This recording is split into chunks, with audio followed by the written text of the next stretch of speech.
which this is a record for us.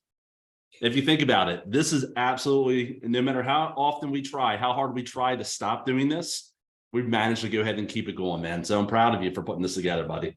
Yeah, we're pushing forward, and just coincidentally, I was talking to Frank Garay this morning. He's been watching us and encouraging us, and It's awesome. He said we're welcome to kind of share some of what we're doing here over in his breakfast club, and he'd like to come help us more over in MLO Network. And this concept of just helping people as much as we can is so important right now. So if you're watching for the first time, or if you're tuning in or watching the channel on replay, the whole concept of the Survivor Series is let's get out there and just address the fact that the market's shifting. It's different. It's changing. We're going to survive.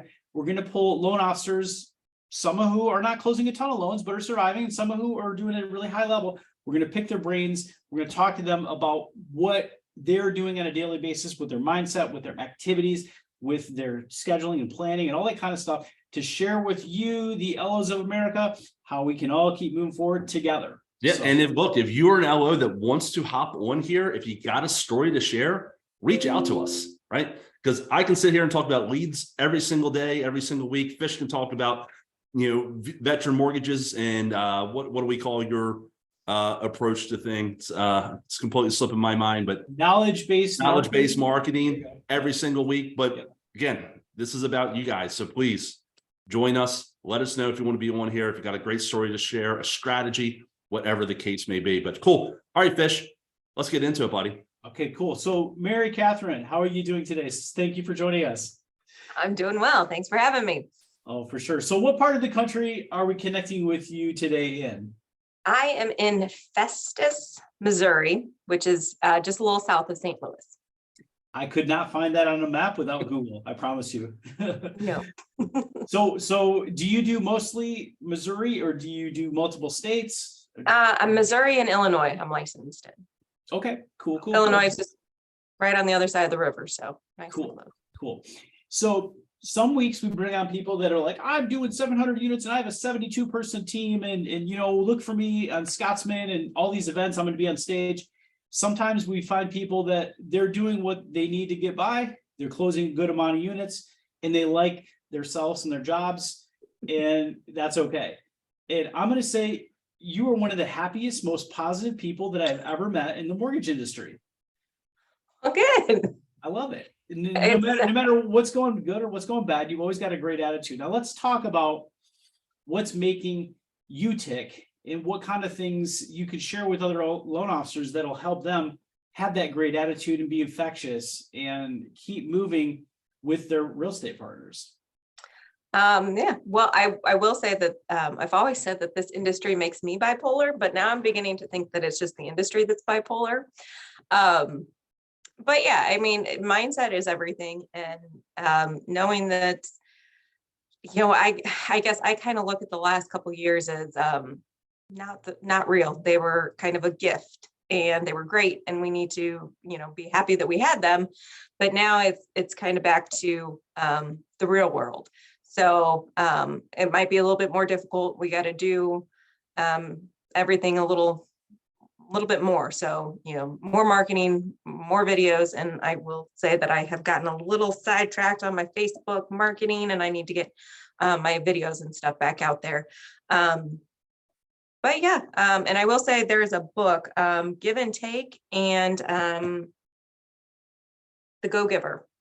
Those are two really good books that really helped me kind of shift my mindset. And if you are really focused on helping others, and that's your goal, what Zig Ziglar says, get what you want by helping others get what they want. If you do that enough and you're just out there helping people, it's fun, and it's going to come back to you. That's funny. Fish and I for years have always preached what we call the giver's gain mentality, right? And that's everything we built in Mortgage Loan Officer Network. It's been based on that concept of a giver's gain mentality. And I love when we hear other people talk about that and how they implement that, not just into, for us, it's, or networking or social networking, whatever. You're actually implementing that, taking that mindset into your business, correct? Right. Yeah. So a couple different ways that I've been doing that recently. during COVID, when everything was shut down, I started we support small Jefferson County small business Facebook group, and I've got a couple thousand people in that group. Some of the other loan officers that I work with, they make fun of me because there's more real estate agents in their town than there are people in my town. But all of our small businesses and everything, they were out here, they were suffering during COVID. So I've really tried to focus on how spread the word, get their names out there, do things to help them.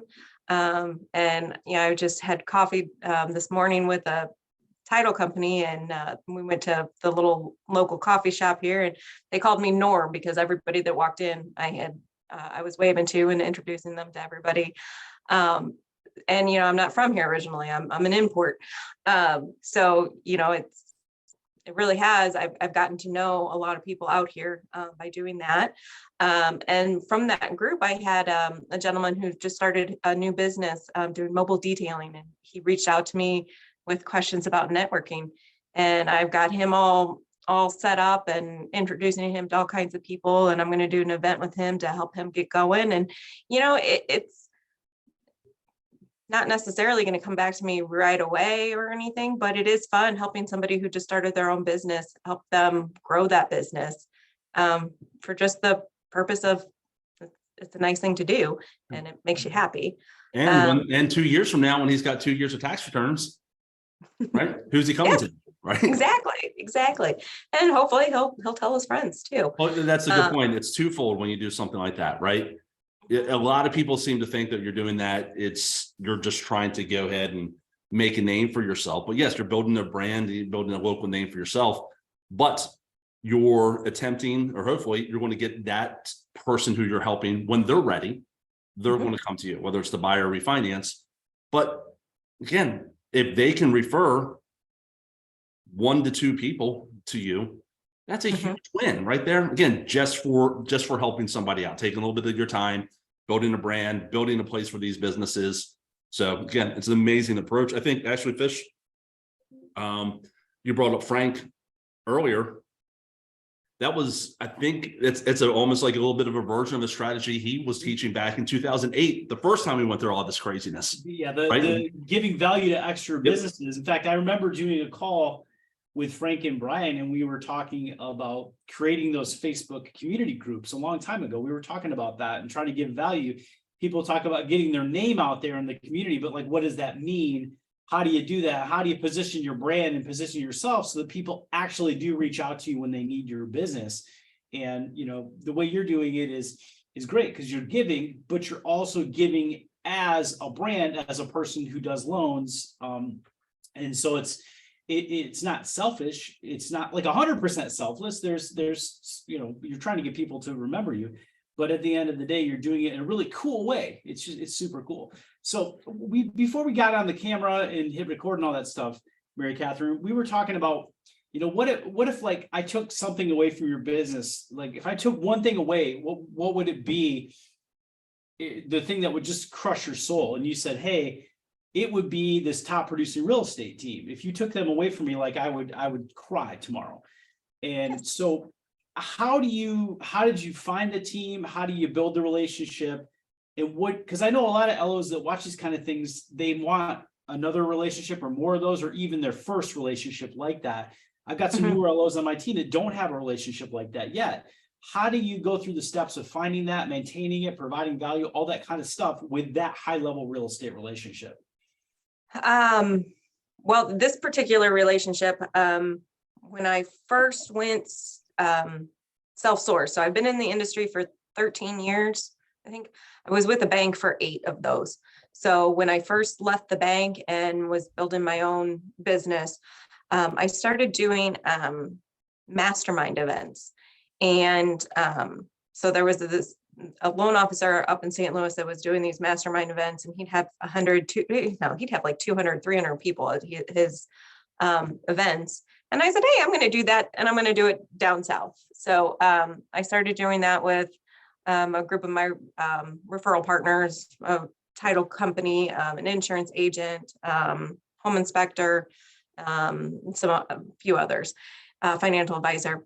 And so I was very consistent. We were very consistent. We did a meeting every month. We were not nearly to the level of the other guy. But that is how I met this one particular real estate agent. And then just staying in front of her. She already had an LO that she was very loyal to. And what happened is they started screwing up.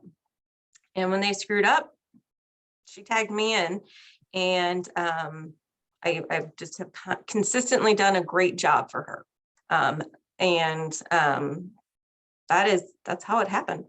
So it didn't happen overnight, right? Did not happen overnight.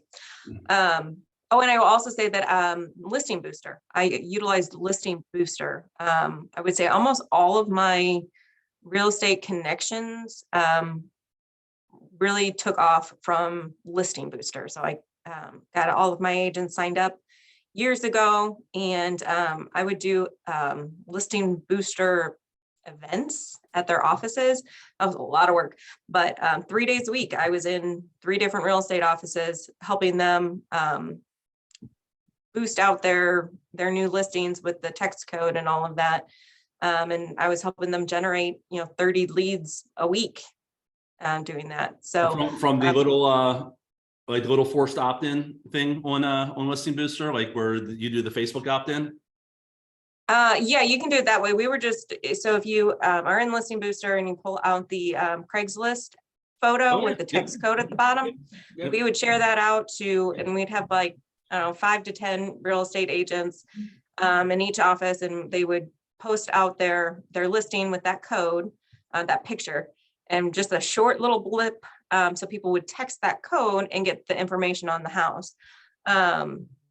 And then they would capture their cell phone number. So we did it that way so that we were getting the cell phone number and not the Mickey Mouse at mickeymouse.com with the opt-in. And they would share it on Facebook and then share it to a bunch of different groups and Facebook Marketplace and all of that. And then all of everybody there would all hop into that post and comment and love and all of that. So we get a lot of activity in those first few seconds. So Facebook would show it more. And so we did that for. Fish actually taught a class on that back when so we're Team Listing Booster, obviously. Yeah. Fish actually taught a class on doing that. So it's also, I just like, I get excited just listening that you guys did that. Yeah, I mean, it's cool because like, we used to think nobody was actually doing it. And then right. we saw people that did it. Like my team, we just hired a loan officer that was doing it super high level and, same thing. And I used to do that a lot. And in fact, Frank and Brian talked to us a little bit about connecting more with the LOs and building their software so that it did more of the things we and the agents wanted to do at one point. And I remember teaching classes with those guys and all that kind of stuff. So it's really cool to hear you tell that story because I'm like, oh man, it worked. That's yep, good. I love it. Yeah, we're definitely. I'm going to say that I was doing it before you guys, but I don't know. We'll have to. I'm not so sure about that. Let's go back and check those Facebook stories there. So. All right, you too. So so are you still utilizing tools like that to track businesses? Yeah. So once COVID hit, we had to stop doing our in-person events, and then when houses were flying off the market, and they were sold before they would even be in Listing Booster. Basically the market and the industry is constantly changing, and you have to, what worked yesterday might not work today. Right. So you just got to realize, okay, you can't do that anymore. Now what am I going to do? And what I've always said is you got to do something, do it consistently, and you're going to be great. If once you realize that something could be better, flip it. I've worked with, hundreds of loan officers over the last several years. What you just said are probably the people that are most consistent. You've got to do something, right? So many people, whether it was when COVID hit and everyone was like, oh my God, we're done, right? Industry's over. And then like 2 months later, like, this is the greatest ever. I want to go buy myself a Porsche, right? Or, which they're regretting today. Or if it was, last summer when, things were really, really, moving to the direction that we're in today. See so many people that just kind of bury their heads, but the people who have maintained that have survived, some cases thrived, exactly what you said. You got to do something, right? You find something, you prospect every single day, you find a way to prospect every single day. It could be a different tool, a different system, a video, making phone calls, carrying a sign out front, outside, something. But daily prospecting habits are so important. And so many people think that they're prospecting, but they're actually just doing busy work. They're not actually prospecting. Yeah. Yeah. And I'll also, I just lost my train of thought. Oh yeah. What I was going to say is, there's a lot of people, they always say, do the hard things, do the things you like. There's all kinds of different ways to market. And if you hate it, you're not going to do it. Yep. So find something that you enjoy doing and go do it. So you created kind of a mastermind group, almost like your own, BNI style thing right here. Are you still maintaining that? No. We, after COVID hit, it kind of fell apart. Right. And, I thought about getting it started back up. We did a few Zoom masterminds and I couldn't even stay engaged. For it. I'm like, I can't make people sit through this. So yeah, that was no longer working. I found other things, helping the small businesses, being there for my real estate agents, doing, whatever they need. So again, doing a great job when you have the opportunity. Oh, I'm sorry. So doing a great job when you have the opportunity. Yeah. Right? That's another, thing that you've mentioned a couple of times here that I think is so important. Again, that a lot of us miss. We fight so hard for that opportunity to show the agents and their teams what we can do and how we do business. Then we do a crappy job or a mediocre job, or we don't do a job as strong as, their other loan officer. When you get that opportunity, you've got to roll out that, the red carpet. You got to provide that white glove VIP style service and then be consistent with it every single time, not just on that first file. Right. Exactly right. It's just reminds me of something I read last night. I just happened to be at one of those kids' sports domes. I know TJ spends his life there, and it was one of those Vince Lombardi quotes, and it was basically that quote where winning is a habit. It's not just something you do one time. I mean, you decide that you're going to win, and you have disciplines, and you have things that you do, and that's what winners do. They do it over and over and over again. And that's one thing I like whenever I tune in to watch what you're doing.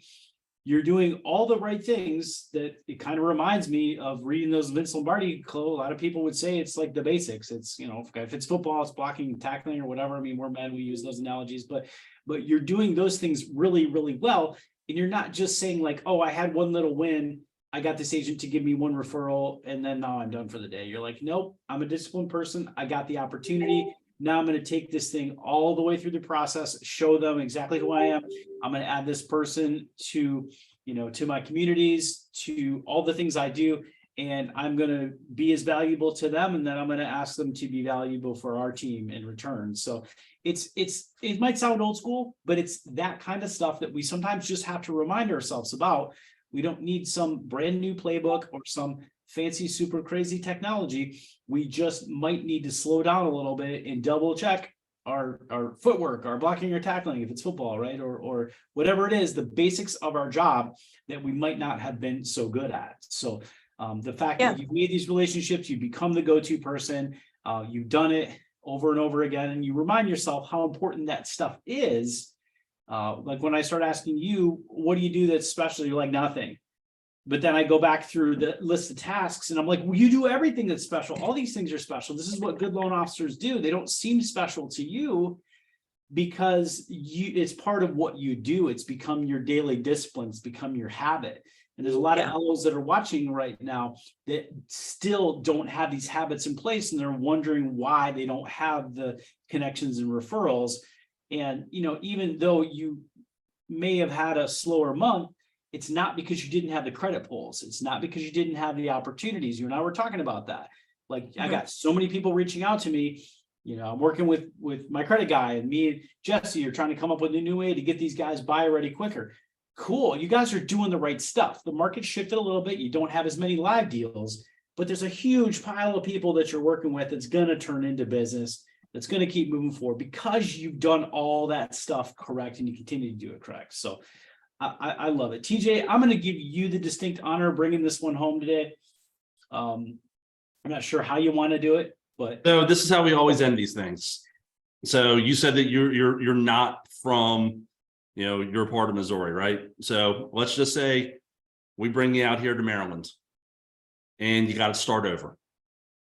What are you doing? How are you starting over? How are you going to rebuild your business here in the next 90 to 120 days? If I was moving out to a new town and starting all over, I would start by making connections with some financial advisors, some title companies, and do some co-marketing and I would start with the VA. I would start doing my VMA class, my myth busting class that I learned from Fish. And I would utilize their network to get connected with people out there. And I would teach that class. And that if you guys aren't a VMA loan officer, you should be, just because it is the right thing to do. It is the best way to know your craft when it comes to VA. So that's what I would do. So cool. All right. Hey, everybody. Mary Catherine, thank you. So Thanks for having me. appreciate it. Honestly, great conversation today. Really enjoyed it. Like Fish said, just hearing about doing the basics, the prospecting, find things that work for you. I think it's just so important. And a lot of times we get away from that in these Survivor Series calls because we're looking at what the next shiny object is, that we do forget that everything we do is built upon those fundamentals. So really do appreciate you sharing your story, sharing some content. MLOnet, like we said in the beginning, let us know what you want. If you have a story, if you have a strategy, if you have something to share with us, you want to hop on here for 10, 15, 20 minutes, we would really appreciate that. If you're watching, there's something you really need help with, reach out to, I'd say me and Fish, but reach out to Fish because I'm terrible at reading my Facebook messages. So reach out to Fish. He lives on Facebook Messenger, and we can see what we can do. Fish, let's wrap it up, buddy. you're the best. I appreciate your time and energy. If anybody runs across a deal in Missouri, you need to know how to structure it because you're licensed there. I'm sure Mary Catherine will help you, or you can just send it to her and she'll knock it out of the park for you. Hopefully we get an event coming up soon here where we can reconnect. I'm sure I will be talking to you on the Book of Faces. I'm going to stop recording.